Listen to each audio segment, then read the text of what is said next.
एक IAS officer अपनी सहेली की शादी में जा रही थी।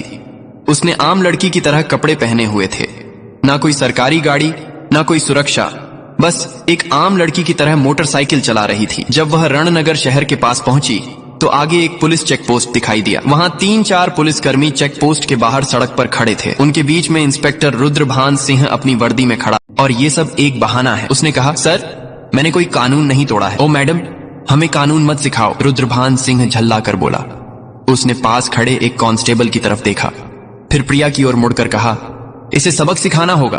अचानक इंस्पेक्टर ने जोर से एक थप्पड़ मारा प्रिया के गाल पर। बहुत सवाल कर रही है, जब पुलिस कुछ कहे तो चुपचाप मान लेना चाहिए। प्रिया का सिर एक पल, फिर भी उसने अब तक अपनी असली पहचान नहीं बताई थी। वह देखना चाहती थी कि यह लोग कितनी नीचता तक जा सकते हैं। इसी बीच एक पुलिसकर्मी ने गुस्से में उसकी बाइक पर लाठी मार दी और ऊंची आवाज में बोला, बड़ी आई साधु बनने वाली, अब तुझे खिलौना बनाकर खेलेंगे। प्रिया अब अच्छे से समझ चुकी थी कि उसके साथ क्या होने वाला है और यह लोग कितना नीचे गिर सकते हैं। इंस्पेक्टर की आंखों में गुस्सा। आने पहुंचते ही देखता हूं इस जिद्दी और घमंडी औरत का इलाज कैसे किया जाए। यह सिर्फ गुस्सा नहीं था, यह वो गुस्सा था जो अंदर ही अंदर सुलग रहा था। चौकी इंचार्ज इंस्पेक्टर हंसते हुए बोला, अब इसकी जुबान भी चलने लगी है, चलो थाने, देखेंगे कितनी चलती है इसकी जुबान।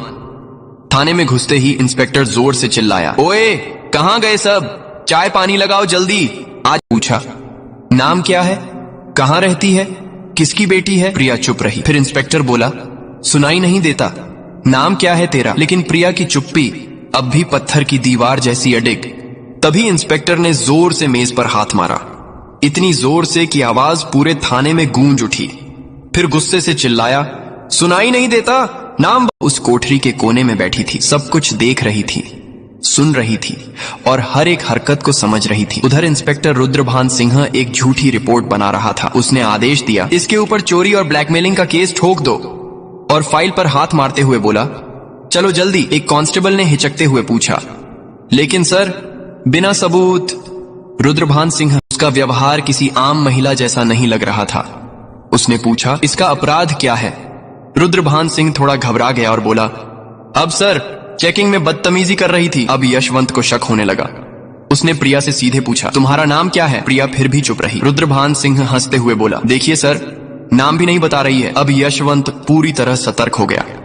सर सरकारी गाड़ी। रुद्रभान सिंह तुरंत बाहर गया। गाड़ी के अंदर झांकते ही उसके होश उड़ गए। वो भागकर वापस आया और धीमी आवाज में बोला, सर। रुद्रभान सिंह झुंझलाकर बोला, क्या हुआ, कौन आया है। कांस्टेबल कांपते हुए बोला, सर कमिश्नर साहब आए हैं। रुद्रभान सिंह का चेहरा पड़ गया। सीनियर इंस्पेक्टर यशवंत वर्मा भी सतर्क हो गया। अब मामला सीधे ऊपर तक पहुंच चुका था। कमिश्नर साहब थाने